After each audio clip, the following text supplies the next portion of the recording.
Alrighty, good evening, folks. Has that seriously been live for 14 seconds? My screen was loading. Hopefully, you weren't just looking at me staring at the screen blankly for 14 seconds. Anyway, hope you're all well. Welcome to Big Footy Tigercast for Monday night. It would be interesting to know if it did load for all of you, if I was looking like a complete dope at the screen there. But it is what it is. Hope everyone's doing well. Welcome to all the YouTubers and the Facebookers. Hopefully, those who are on Twitter are able to jump across to YouTube. Post the link on the tweet. A little bit annoying still that we haven't got a solution for that one yet. We're still working on it. Grok will be here any moment now, and CB will be here in about 10 minutes as well. So, no, the rest of the crew will be here shortly. I'm just mindful that I don't want it to get too far past 8:30 before we start, because I know the natives get restless. You like to keep us to account with time, and I like that. No 14 seconds straight. Okay, that's good. But hope everyone is doing well. Before we get stuck into it, can I just say that you've had a reasonably good weekend when your team lost and has won the wooden spoon, but you've still been able to troll 3 other teams successfully on Twitter, and they're up in arms about it. Could not have had a better end of the weekend if I tried, I don't think. It was very, very, very interesting week of football. So I suppose that the main thing I want to point across to people is I'm sure all of you have been receiving various text messages from your mates with wooden spoons and stuff like that. Just take it in your stride. It's a unique year. I know there's a little bit to play out. We might avoid it, but it's not looking likely. But take it in your stride, and it's actually not the worst outcome. It doesn't feel like a typical 18 spot. And I know there'll be a lot out there that say wooden spoon's a wooden spoon, and that's right as well. But yeah, just taking your stride, and it's not the burn they think it is. It definitely isn't. And that's it, Kano. And the Wheelchair Tigers are premiers. They've won a few, haven't they? I'm pretty sure. If someone correct me if I'm wrong, but haven't they won quite a few flags? I'm not sure if it's in a row, but I think they've been pretty dominant for a period of time, the Wheelchair team. So well done to them. How are you, Grok? Yeah, not too bad, mate. Sorry I'm late. Had some laptop issues. It wasn't registering my microphone. Oh, okay. No, that's all good. We're just saying that, people trying to throw shade at us for finishing last is actually not the burn they think it is, because there's a lot of circumstances around it, and I think it's a bit of a free hit to finish last, and I, for one, am pretty comfortable with it. So it is what it is. Yeah, we know the cliff was going to come, and we know that there's going to be a lot of players that have question marks, and we've sort of answered a lot of questions this year on players such as Mansell, Ralph Smith. We know that they're up to standard now. So I think this year's been a bit of a blessing in disguise for Uze, because he's actually gotten a chance to have a look at all the players that he's had at his disposal and can formulate what he wants the list to look like going into 2025, his first proper, let's be real, his first proper season. Yeah, exactly right. Exactly. It's a full crack at it with, and at the risk of us sounding like broken records, it's something we've kind of been trying to talk about the last month and a bit, because there's sometimes not a hell of a lot of other things to talk about within the games because of the way we're playing, but it is all true. I did see you Stat Jones Racing, the message that you sent through. Essentially, it's in relation to Carlton that if their scoring happens to dry up even remotely, they are at severe risk of plummeting out of the finals very quickly, which would bring a lot of joy to the Richmond faithful. I think it's fair to say. It gives us a few things to look forward to, as have a couple of other wins and losses that have gone the way in recent weeks. But yeah, we'll be riding that one pretty hard. This is always a mulligan. Yeah, exactly right. Now, I'll ask you first. Did you have any trade-related news before I go with what I've got? Me? Yeah, did you have any updates at all from the stuff you hear? It's probably, and hear me out. We've got to hear me out. Here we go. This be good. It's going to be pretty divisive, but I got mail that Uze has potentially organised a meeting with Clayton Oliver. Really? I was really hoping you were going to say Rory Lobb then. Yeah. I mean, we already know my stance on that, but I've heard that Uze is considering having a chat with Clayton Oliver. Obviously, if Baker and Bolton go, that's a significant blow to our midfield. And obviously, no matter who we take at pick one, whether it be Smith or Smiley or O'Sullivan, they're midfielders that probably aren't going to make a massive difference next year. So we need someone to really cover that midfield role, especially if Prestia goes as well. So, yeah, I mean, I'm not sure it'll eventually. But there's a lot of oh-no's in the chat. And that's why I said hear me out. But, yeah, I mean, I doubt anything will come from it. But obviously Uze will have some info on Oliver, given that he came from Essendon. So from Melbourne, yeah. What's interesting is, I suppose, the overarching thing with Oliver is, I think for a lot of us, he probably doesn't pass the no dickhead policy that the club seemingly has.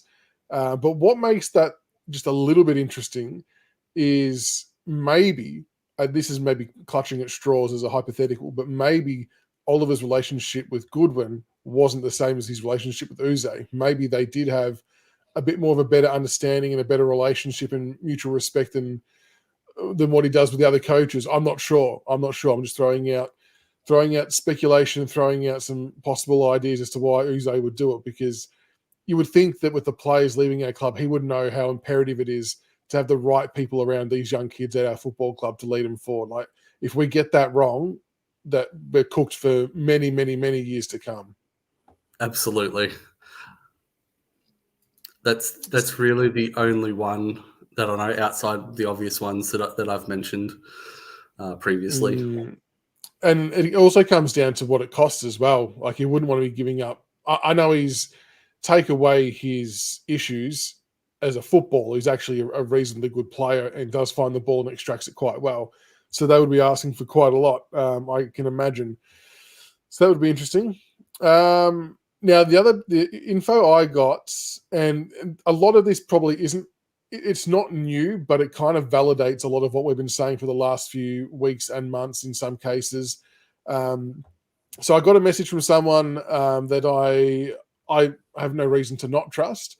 I don't know where I'm allowed to say where they got it. Well, I think this is from a list manager of a different club, but confirming they believe as well that Bolton does want to go home and isn't fussed if it's Freo or West Coast. So that seems to have happened in recent times. That's not something that's been on the cards for a while. So I know there's been a lot of talk about, but didn't Bolton come out and say that he wanted to stay? And Ralph Carr said it as well. They did, and at the time that was probably correct and true. But I think this has been a more recent thing, that's recent turn of events as to why he now wants to go home, which he has flagged with the club. And the Rioli one is, this list manager still also believes that Rioli does want to go to the Gold Coast. I think more specifically his partner, Ralph Carr's not his manager, whoever his manager was, I think they come out and said it. But apparently Rioli's partner is also keen to get to the Gold Coast as well. So like I said, both of them not groundbreaking news in terms of that. We've already spoken about it before, but it's hearing it from different sources that have no link to us kind of validates a bit more what we've all been hearing and what we've been saying, because we're all hearing it from different spots. And it's just the age old, where there's smoke, there's fire, I think. So I guess I'll probably be bracing to lose both of them this off season, just based on what we keep hearing, even though, obviously we don't want to lose them. It's not necessarily the club kicking them out either. It's more about what they want. And I think history shows that we aren't a club to stand in the way of players who want to leave for opportunity or whatever their reasons might be. We're usually pretty good at brokering deals on that front. Yeah. I mean, the Bolton one's been brewing in the background for 4 months now. It's the situation with Bolton is that he wants to go back home to WA for family reasons, and that was the only way that the club were going to hold him to his contract was if it wasn't for family reasons. He wants to go back. Obviously, his partner's pregnant with their second child now, and he just feels like he'll be better off being surrounded by his family over there. So, I mean, the club's going to let him go, probably not with a blessing, but at least they understand the reasons why. On Dusty, I have heard, and I mentioned this to Michael's early last week, that Gold Coast have increased some of their off-field offers for him to try and entice him. And the situation with Dusty is that there is now interest in that regard. Now, I still personally believe that Dusty won't go, but it's now changed from he's definitely not going to. It could potentially happen. So yeah, watch that space. I still don't think. Welcome, CV, by the way. Welcome, mate. You don't have to speak if you're reading. That's fine. Welcome. How are you, buddy? I shouldn't throw you under the bus like that. I'm still not fully sold on Dusty being a good fit for Gold Coast. Like, they've got some seriously good young kids running around, and I just don't see how or why he would dislodge one of them. But anyway, each to their own. I mean, it depends what they want him for. If you want him to come in and play, 15 games and get you over that line to finals, probably not, because let's be real, what we've seen from Dusty this year, he's probably not going to make much difference to that side going forward. But if he can be the example on the training track, because apparently he's the best trainer at the club, and provide an example to, I think it's his Bailey Humphreys, who Dusty's already Dimmer's already compared to Dusty. If he can go along and mentor Humphreys, sort of like what Ben Cousins did in the first couple of years for Dusty, and we know what happened with Cousins and some of the off-field stuff early on with Dusty, but Dusty credited Cousins with helping him become the player that he did. So if Dusty could be that sort of one-on-one mentor for a couple of the younger boys, I mean, yeah, that'd be he could do that he could do that without playing, though. Yeah. Like, I wouldn't be shocked even if he retired and still moved to Gold Coast and was helping out in some capacity. That wouldn't surprise me. Yeah. Yeah. So while we're talking all things Dusty, shall we just address the elephant in the room then with the topic around Dusty? Who here honestly thinks that he should go on next year and play at Richmond? Watching the way he's moving at the moment, I'm actually hoping that he's certainly not playing for us next year. He's actually becoming a liability in the forward line. We're actually slower with him in the team. And we've got to fit Morris Rioli Jr. back in there. We've got Steely Green showing some form. Seth Campbell. So, unfortunately, I think for what we need moving forward, I don't think Dustin Martin, I can't believe I'm even saying that, but I don't think that's a unreasonable viewpoint with us to progress forward. Yeah. And that's just my personal opinion. And I respect anyone who disagrees. I respect that as well. If we do want him to play, it needs to be as like a super sub role. Come in last quarter, everyone's tired, where his lack of pace isn't really going to be exposed as much as his early game. If he can come on in the last 35 minutes of a game, go into the midfield for a little bit, I think he'd be okay. But if we're going to pay him $600,000, $700,000 to be a sub playing 30 minutes a game, what's that? 22 games of football, 11 hours of football over the course of a year. Not worth it. I hope he retires. I just hope he retires a one club player. That's what I want. So who knows what he wants. And I think it's obviously goes without saying this isn't a Dusty witch hunt and we want to flick him off and whatever, because we're obviously everybody's super proud and respectful and love what he's done for the club. But age catches up with every player, and it's just a matter of fact when it comes to footy. Footy life cycles eventually run their course. And I said tonight to when we were having dinner that I just don't think he should be playing at all next year for his own body. Like it's just not what it used to be for him.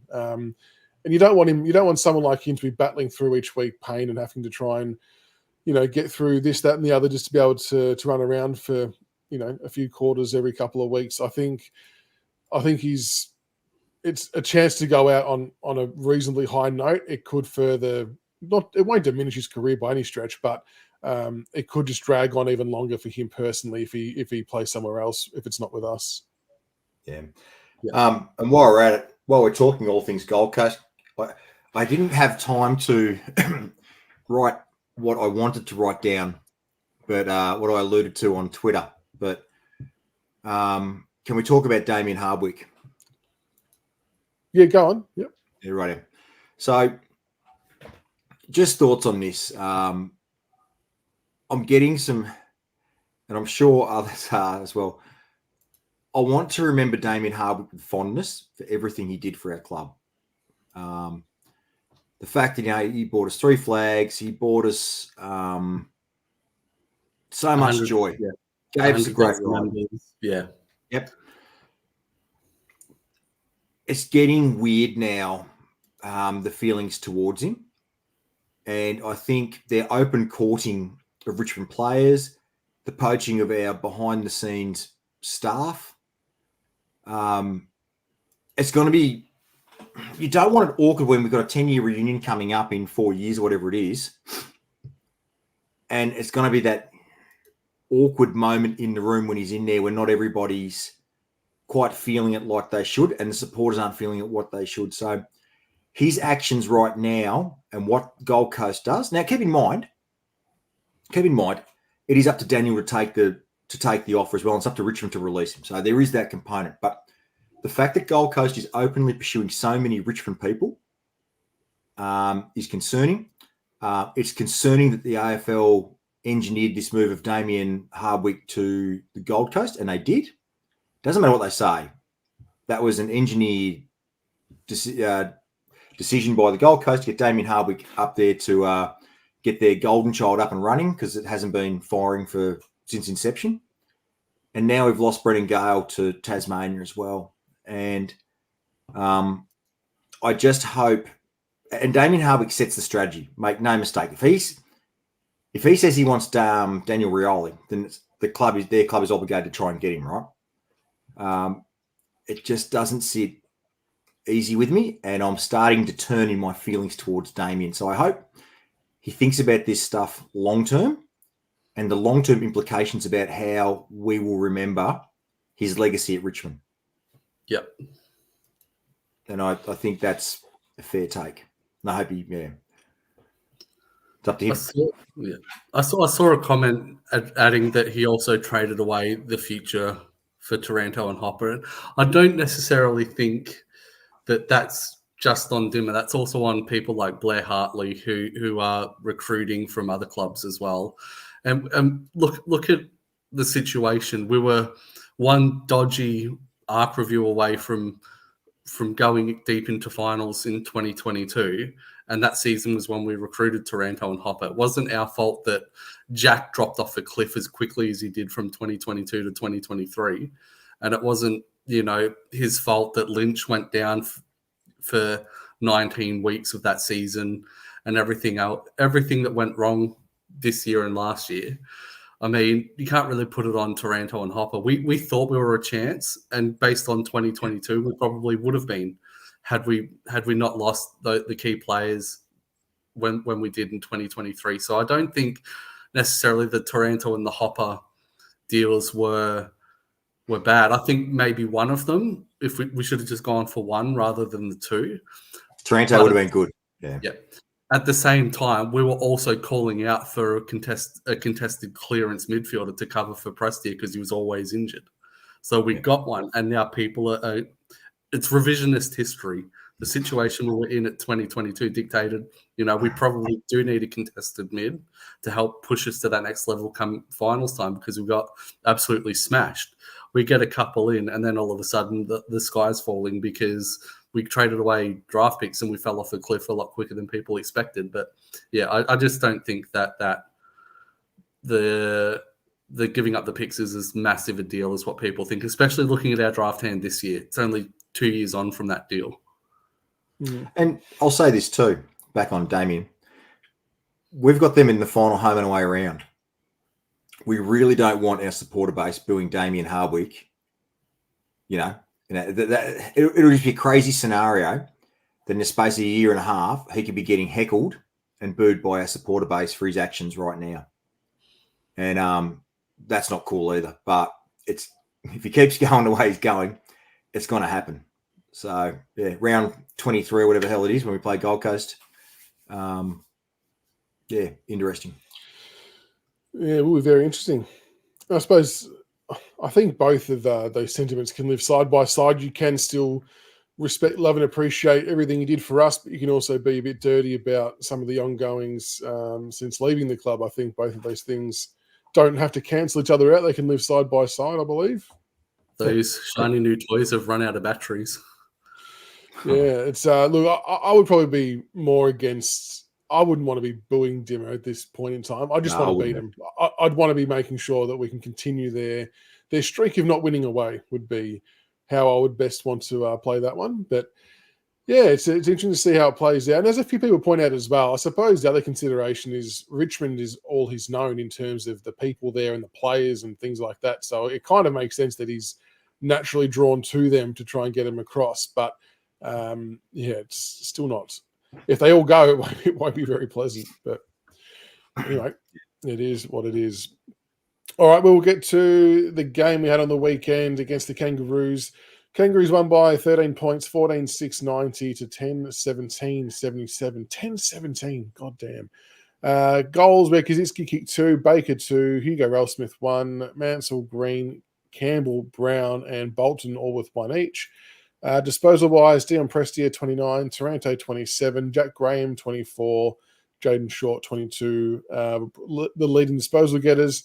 And leading the tackles, Toby Nankervis, a nice welcomed return from the big Nanku. I thought had a very good ruck duel against Jerry, but all to no avail. But we also didn't get the 4 points, lads. But what did you both make of the game, and what did everyone in chat make of the game? You go, Grok. I mean, it's that simple cliche, bad kicking is bad football. That summed up that whole game, whether it was our foot skills around the ground or in front of goal. We just couldn't hit a bloody target. There was, at one point during the third quarter, I think we were going at 41% by foot, which for those, the AFL average is like 65%. So we were like 33% well off AFL average for foot skills, which is absolutely disgusting. There was, and it's no coincidence that we started to get a run on when we switched to a handball game off halfback. We were moving it a bit more by hand. So it's just a dirty game all round. I think North, and we picked it miles out. We've been saying offline for the best part of 5 months now that North had knocked us off. So the result was probably to be expected, but knowing that we had a chance and actually stuffed it up hurts a little bit. But at the same time, a part of me thinks how much of it was just a show of intent and effort as opposed to trying to win. Obviously, we know what was at stake. Pick one. Probably, I mean, I don't want to raise that T word because I don't think we can call it tanking, but you're not good enough. We're just not good enough. The skills are just shit. That's a simple thing. It's just shit. So I thought Cozzy continued to compete well. His marking and everything. Credit to Nank for his defensive efforts, but I thought watching the game he got absolutely rinsed by Cherry, especially in the second half. I think Nank just couldn't do anything in regards to that. I thought it was probably Graham's best game of the year. And obviously Prestia did well, but there were just some basic skill errors with kicking. So it's the main thing. I thought, again, a lot of the younger boys stepped up. I thought Hugo bounced back from a pretty poor game he had last week. But yeah, it's just, again, the first 10 minutes. And it's that dominance we have where we're all over him. And in the third quarter, where it was 74% forward possession for us, and we just couldn't convert. It's a killer. And I think, obviously, not having a forward coach at the moment with T gone, I think that's probably helped. Look at it. We had 27 shots. When was the last time we had 27 shots at goal with T? So I think maybe there's been a little bit more of a change in philosophy there with him going. But yeah, I think it's just a dirty game all around. So, what was our potential score based on? What's that thing they do? Where they do your the expected goal, expected scores based on shots and where they were taken was 64-86 our way. It was like a 20-something point win. 2 weeks in a row. Yeah. Wow, I didn't know that. There we go. Once again, our senior blokes are there's some senior blokes out there that are letting us down, aren't they, with their skill errors? The blokes that should be executing the skill are the ones more often than not cocking it up. And I hate potting, guys. I'm not a fan of it, but I'm going to have to pot him this week. In my outs, I've got Jaden Short. Give him a spell. Seriously. He is so far out of form. Horrendous. Somebody like, I don't know. But the kids are trying. And again, we lose Brown and Steely for the rest of the year now. They're out with ankle injuries or foot injuries. So wait, Brown as well. Yep. Yeah, he hurt himself in the first quarter. Yeah. And now he's out for the rest of the, oh my God. Okay. Yep. So we've got 2 returning in the reserves. Is it MRJ and no. Sorry, Jack Ross and someone else returning through the reserves this week, which would be great. But we get again 2 in, 2 out. We can't take a trick with the injuries. It just to the end we are getting done by the injury gods. And they both syndesmosis. That's even worse. Jesus. Yeah. So there you go. Force returns. Yeah, good call. So anyway, at this stage, just play the kids. And I agree. I saw an earlier thing from Jones Racing 82. I wouldn't even play Lynch for the rest of the year. Put him on ice. Just now's the time. Get the surgeries. Just get it all done. Get it all done so we start the first day of preseason in some type of shape. See, that's an interesting one because I'm the opposite. We've seen with Gibkiss and Lynch over the last couple of years now of having that extended break and then coming in. I'd try and get at least a couple of games into Lynch, given that he's on the wrong side of 30 now. He's played, 8 games in 2 years, 2.5 years, given the off-season breaks and everything. Probably a good thing to get some actual games in. But again, people, see, Dylan agrees with me there. But I just think, at this point, there's 7 months though until he'll play again. Like, what are we going to gain from it? And that's he's not going to get continuity, but it's a tricky one. So I think Bell probably comes in this week for I hope so for Brown, unless Bolter goes back forward and then we bring Blight in. Yeah, it was on the game itself. Yeah, it was. I thought early days our pressure and hunting and effort was quite good. It was at a pretty, I thought, acceptable level. I know we weren't converting the chances when we were dominating as a separate topic, but I thought, the young kids hunt and chasing was really, really good to see. But it was probably just those two notable turnovers. The Taranto kick across the top of the back 50 that got turned over and they scored was probably a bit of a game killer in some senses. And what annoys me, it's those turnovers that are under no pressure. Like, it's not on the run. Like, it's a closed skill. So that's the annoying part for me. But their experience, they should be hitting those targets 9.9 times out of 10. But look, early on in the game was good to see some of the young kids taking risks. We were taking some more of those inside, 45-degree angle kicks to open the game up, which we look a hell of a lot better when doing, which was good. But it was just, it all faded away in the second half. And someone had a really good point before that a lot of the big difference was as well that North had, a couple of genuine key forward targets to kick to actually help kick the score for them as well, or to at least make it competitive for them, for their smalls to do their thing too, which makes a big difference. I think also Taranto's playing pretty crook at the moment too. He doesn't look fit. Yeah, it would be interesting to know how many of them are doing that, because a few people have flagged the same thing with Short potentially being, maybe he's carried something for quite a while, who knows, and they're just playing out of necessity more than anything else. But this is a good one from NP. For those who remember the Banks kick, where he kind of just he put it off the side of his boot to go at right angles because he saw the free man at the top of the 50 at the last second. It was a very, very skillful kick. Whilst it didn't look sexy spinning off the boot, it was actually a very, very good bit of vision. And I think Banks had a really decent game, Doc. I really liked his run and flair and what he brought to the table. Absolutely.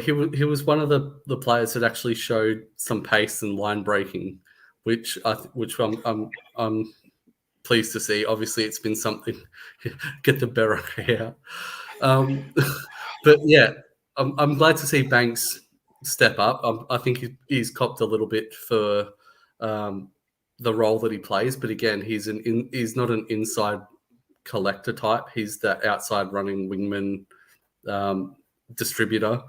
And yeah, definitely, I think he had a decent game. So yeah, I'm happy for him. Just want to say, for the record, I got so irritated with the beard, I shaved it off today, hence the moustache. I've shaved my head. If I try and put a hat or a beanie on, I'm telling you, it's going to slip straight up. There's nothing here to grip on anything. I can't put anything on my head right now. It is like Teflon smooth.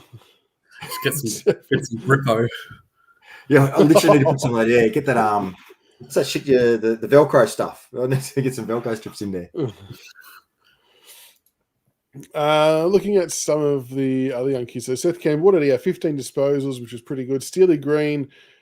Look, I know he only had 6 disposals, but I really thought his chasing and pressure early on was quite good. He was in some ways, I almost felt like he was setting the tone for us from a small forward pressure standpoint. Did anyone else kind of get that vibe from him early on? You get CV. I put on another move. You talk about, should we just put Seth Campbell on the ball for the rest of the year? Why not? Yep. I agree. I mean, he's hard at it. Like, he doesn't take a backward step for someone so small. Yeah, why not trial him in clearances. Baker's role? If Baker's gone, why not give him that role? Yeah, see what he can make of. I mean, the first 15 minutes was terrific. We just didn't put it on the board. But unfortunately, we're not good enough to go for long enough. And that's just our problem. Our skill level's deplorable from the blokes. It should be better.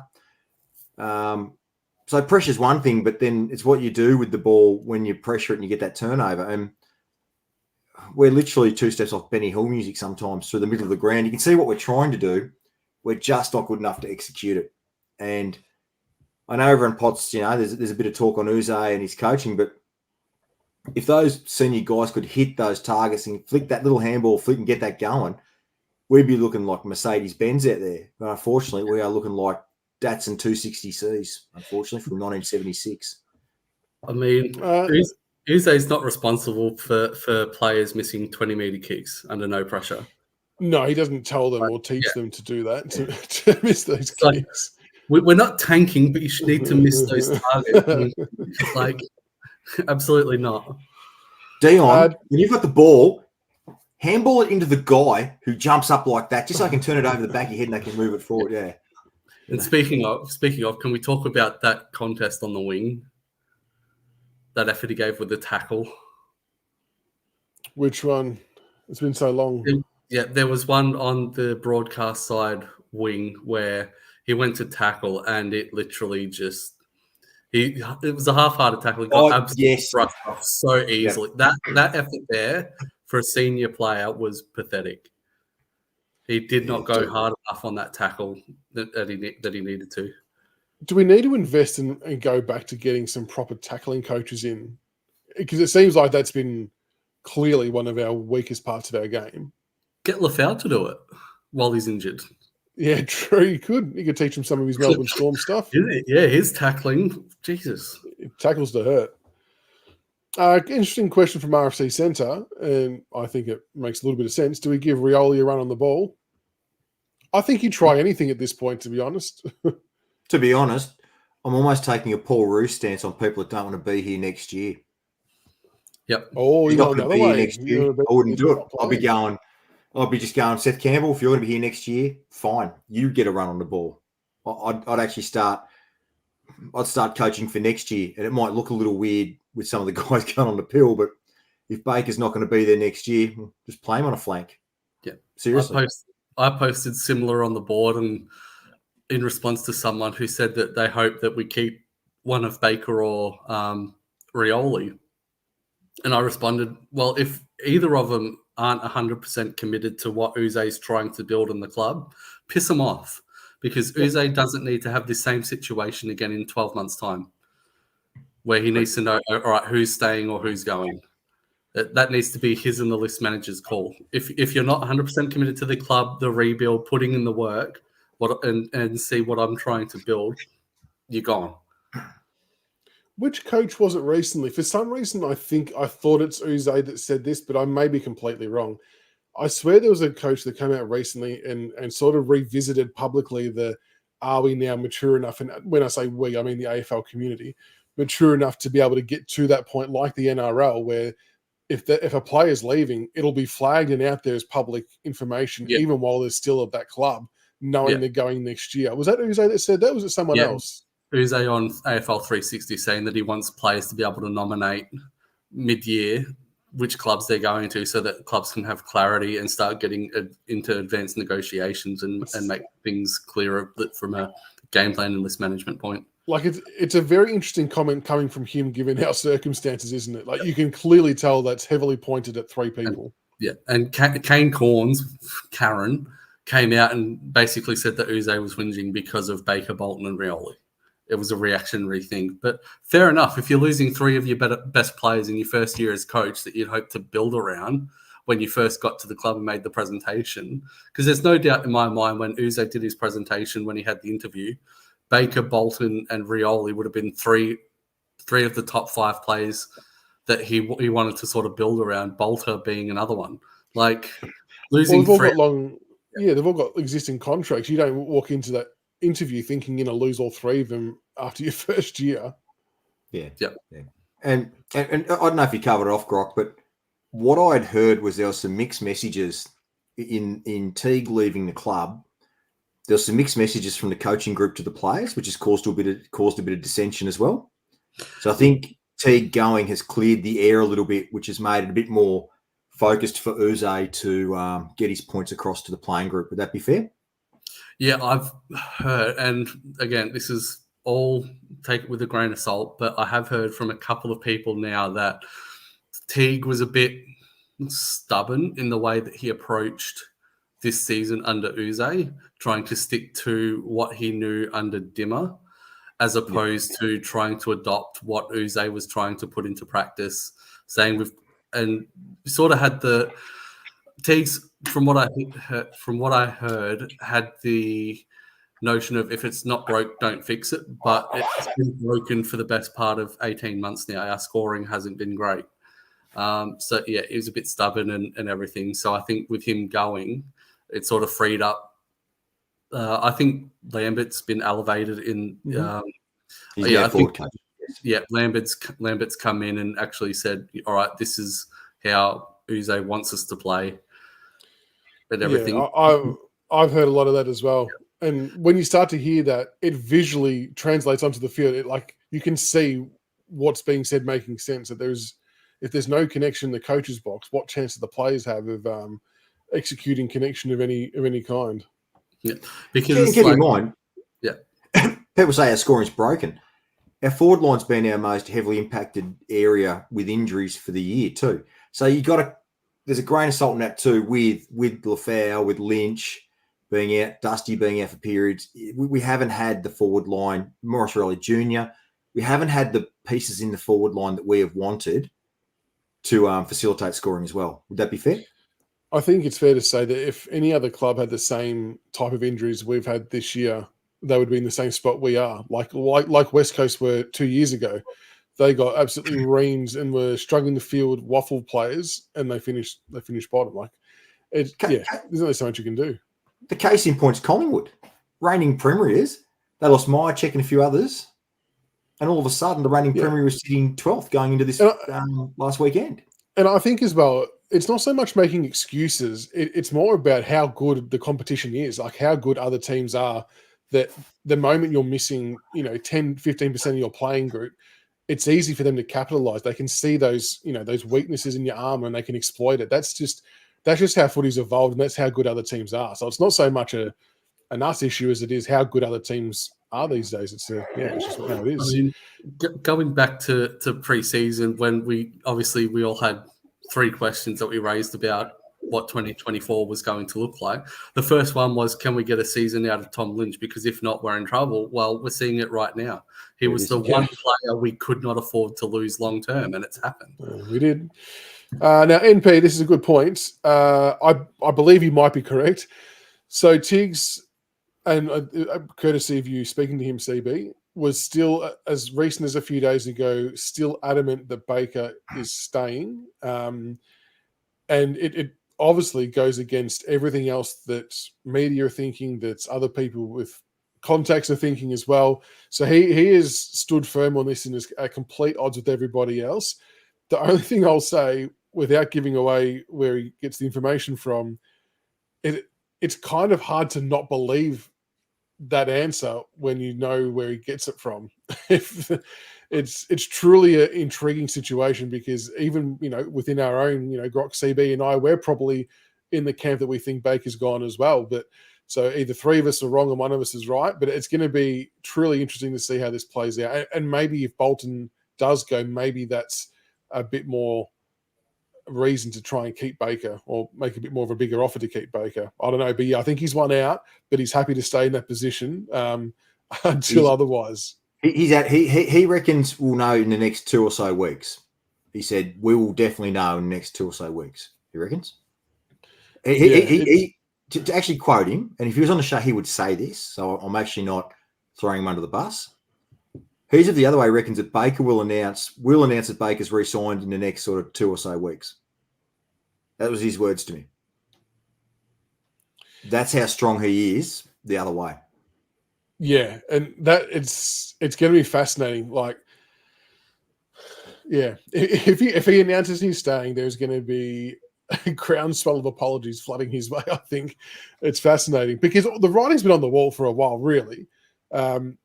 But yeah, and like I said, with where he hears this stuff from, the same place as Lynch and all that kind of stuff. Yeah, the person would know if the move was happening. Yeah. So and nothing's come across their desk to say otherwise. But he called Hopper, and he also, people forget, he called Hopper to Richmond, and he also called Taranto as well. Kazitsky, he called. Yeah, so it's going to be fascinating. Anyway, we'll see where it goes. Our salary cap, JD, we should be swimming in coin at this rate. Undoubtedly, I think, is it fair to say, gents, that on the assumption that Bolton Rioli go, that we're going to be probably paying some of their contract in some capacity? Would that make sense? Depends where Bolton goes. Okay, so you're going to just do a case-by-case thing. If Bolton goes to Freo, we'll definitely have to pay some of his contract. If he goes to West Coast, maybe not. Yeah, okay. Yeah, interesting. All right, well, we've got a game coming up this week against St Kilda, who, yeah, I mean, they've pretty much bombed out this season as well. They're probably thinking they're going to be a top 8 chance, and they have slid out pretty massively. But having said that, they're still probably flying a little bit better than we are currently. So in terms of our ins and outs, those obviously, who was it? It was Brown and Smith that are out? Or Green? Yeah, or Steely. Green? Which one? Steely. Green. That's so shit. On the back of them starting to play well anyway. So those 2 are going to be out. Who else? Who's coming in? We reckon Bauer. I agree with you, Grok. I would like to see Bauer come in. Yeah. I think that's long overdue. Bauer or Blight, one of the 2, depending on what we want to do with Bolter. If we keep Bolter down back, it's probably going to be Bauer. But if we want to move Bolter back forward, it'll be Blight. Will Sonzi or what's his name, McAuliffe, come in?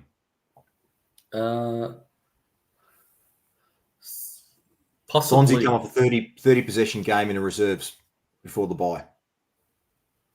He did playing as a pure midfielder, wasn't he? Yep. Pickett. Is Pickett a chance? No, everyone's putting a line through Pickett. He looked, mate, honestly, MRJ and Pickett, their game's back. Pickett's only played 1 quarter. So I'd be I wouldn't be playing those guys. But maybe, and this is where you say, you talk about changing the midfield mix. Maybe it's Baker that plays the half forward role, and Sonsie comes in and gets a crack on the pill, or McAuliffe, put him in there. Yeah. I would like to see Blight get a game as well. But I don't know if I want that to be at the expense of Bolter being forward. But yeah, I'm still totally confused as to where I want Bolter to play his football. But I think Bauer's probably got the most fitness base and runs on the board in recent times to get a gig. Jane Drayson just says that McAuliffe is a test with his hip injury. So we'll have to keep an eye on that to see what happens there. But yeah, if someone like a Sonsie is coming in, I think it has to be in his position that doesn't it? We can't keep rolling him through half forward because we're not really actually learning anything from that. I know you've got to try and have more strings to your bow as a player, but at least see what the kid can do in his natural habitat. Yeah, Thompson Dow. Good call, Nick. I should have. So maybe Dow, Bauer, and Sonsie come in. I don't know. Yeah. There's also the question of if MJ's fit, do we bring him in as sub to cover Steely? I'm sick and tired of blokes breaking down, playing half fit, full games in the resis. 100%. Yeah, Tom agrees on Sonsie. Well, it'll be interesting to see. I mean, do we give ourselves any chance of winning this game against St Kilda? We just don't have the confidence. Like I mean that with a lot of love and respect, but I think in some instances that some of the players have mentally checked out the older guys. Probably not Coulthard, Dylan. Rumours are that he's not being offered a contract for next year. Well, there you go. Which is disappointing. I kind of liked what I saw. I would have liked to have seen more of him along the journey, but like his 5-6 week patch that he had when he made his debut at the last year, I thought he looked really, really good. He got better each week and then got injured and then couldn't make his way back and then hasn't really had a chance. He's played, 1 or 2 games this year, which is kind of telling given that our small forwards have been picking up niggles week in, week out. There's a few people here, James Racing and Andrew, you are both all over this. Membry will be kicking goals like he's peak Wayne Carey. There's nothing more certain than that. So that's going to be fun to watch. All right, well, with that said, let's look. We obviously think we might struggle to get the job done, but let's get a tip including margin for it. Grok, who's going to win and by how much? And it's at Marvel, isn't it? Yes. It's at home. Is it? Is it? I thought it was our home game at Marvel. I thought it's Marvel. Our 2 games were at Marvel. Yeah, it is Marvel. Yeah. God damn it. Because it was back-to-back Marvel games with North and us. Super duper.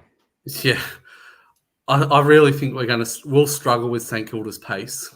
They're very much a run and gun side, and we're generally struggling with that.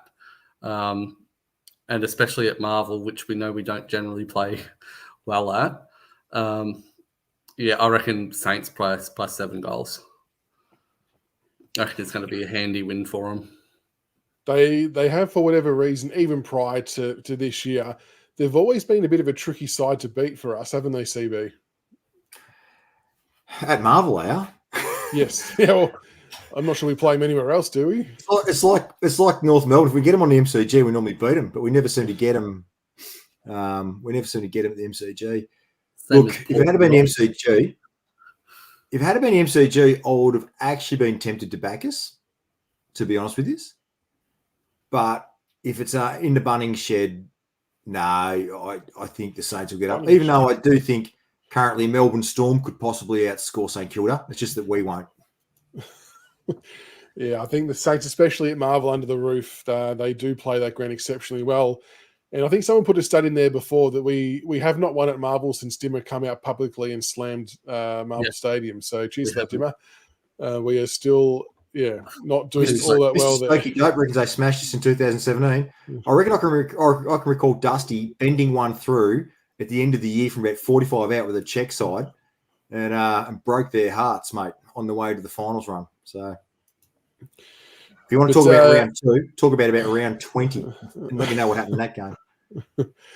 I reckon we might get done by 6 or so goals, but again, you just want to see some fighting spirit. I just want to say, I know we said this last week, and I sound awful saying it again this week, but we just want to see the experienced guys fly the flag a bit. Like, give these youngsters a bit of a chop out and help their development by putting their best foot forward. I don't know. It's just we just need a bit more from them. But anyway, we'll see how that pans out. Was there any other comments here that I had missed? Who's going to keep Higgins quiet? Oh, how's Peter going? Peter, EJ's going well, so he might be a sneaky chance for a return in a couple of weeks. Tiggs said he should be okay for next week. I still treat Tiggs case by case with how he's going with recovery, but hopefully we see him next week. And coming up in October, we do have Cameron Hicks coming on, who is a mad Richmond supporter, and he works in the draft area, like talent ID area for the AFL. So he's going to help us with the draft stuff. So for anyone who remembers our draft show last year where we went through a mock draft and we flagged Kane McAuliffe as our first pick that we're going to take, that was the handiwork of Cameron Hicks, who sent us through his mock draft to read out. So he nailed that, given that pick was in the 40s, was a pretty, or 50s or 40s, whatever it was. It was a very good effort. So he's going to join us sometime in October to go through some power rankings, some top 25, some bolters, some sliders. And with our potential draft hand, he'll hopefully be able to give us a bit of insight into who we might be looking at taking, in this upcoming draft, which will be really, really good. So keep an eye out for that one later on in the year. EJ, is he out on parole this week? No, we're not sure. We're not sure if he's hit parole this week, actually. We'll have to wait till he's got access to his one phone call again before we can get him back on, I think. Yeah, I was going to say, if he's still got his ears on, mate. That's all I want to see. There's a few comments about parole. Very good, very good. All right, well, thank you, Grok and CB, for joining me tonight. Much appreciated. Thank you to everybody for tuning in. Make sure you give us a like and a share, whatever platform you're on. We're almost at 900 subscribers on YouTube, so make sure you get around that. We're trying to track towards 1,000. It'd be massive to hit 900 and then 1,000 next year. But thank you for joining us tonight, guys. Much appreciated. And look, we know it's been a tough year, and I'm probably a little bit conscious that it feels like we're maybe repeating a lot of what we say some weeks. But it's when we're playing that bad, there's not a hell of a lot we can really talk about, bar reiterate some of the messages and information that we have. So we're doing the best we can. We appreciate everyone sticking around, and we will see you next Monday night. Go Tigers. Go Tigers. Stick it up and Tigers.